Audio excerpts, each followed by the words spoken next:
ছিল। আজকে এই জুলাই যোদ্ধা পরিচয় দিয়ে একটি স্বার্থলোভী এবং যারা স্বার্থ হাসিল করার জন্য এখানে এসেছে।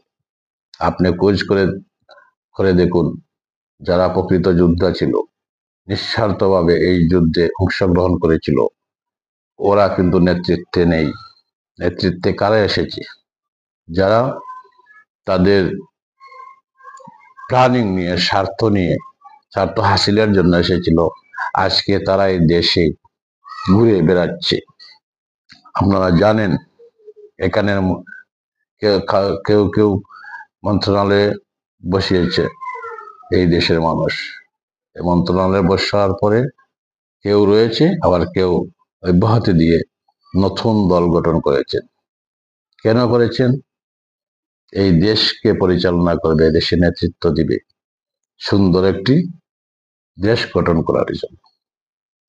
তাই বলে ঘুরে বেড়াচ্ছেন এই দেশের বিভিন্ন অঞ্চলে।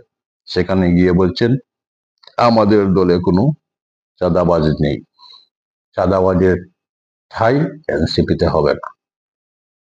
আমি বলতে চাই, আপনারা যে ডায়লগ দিচ্ছেন, আজকে ধরা খেয়েছে 5 জন। একজন সাবেক এমপির বাসায় গুলশানে 50 লাখ টাকা চাঁদা দাবি করেছিল। সেখানে চাঁদা আনতে গিয়ে হাতে নাতে পুলিশের হাতে আটক হয়েছে, যা আপনারা সোশ্যাল মিডিয়াতে দেখেছেন সিসি ফুটেজের মাধ্যমে। প্রিয় ভিউয়ার্স, আমি বলতে চাই, এই যে যারা এখন নেতৃত্ব দিচ্ছেন, তাদের অতীত, যে চাঁদাবাজি গিয়ে ধরা খেয়েছে, আটক হয়েছে, তার অতীত। আমি গতকালকে একটা নিউজে দেখলাম, তার বাড়ির যে অবস্থা, তার বাবা একজন রিক্সা চালক এবং কৃষক, কৃষি কাজ করেন। তার বাসার যে অবস্থা, তার কাঁচা ঘর এখন পাকা ঘরে পরিণত হয়েছে। ইমিডিয়েটলি সে একটা বিল্ডিং তৈরি করে ফেলেছে। কোথা থেকে আসলো? এলাকার মানুষের প্রশ্ন।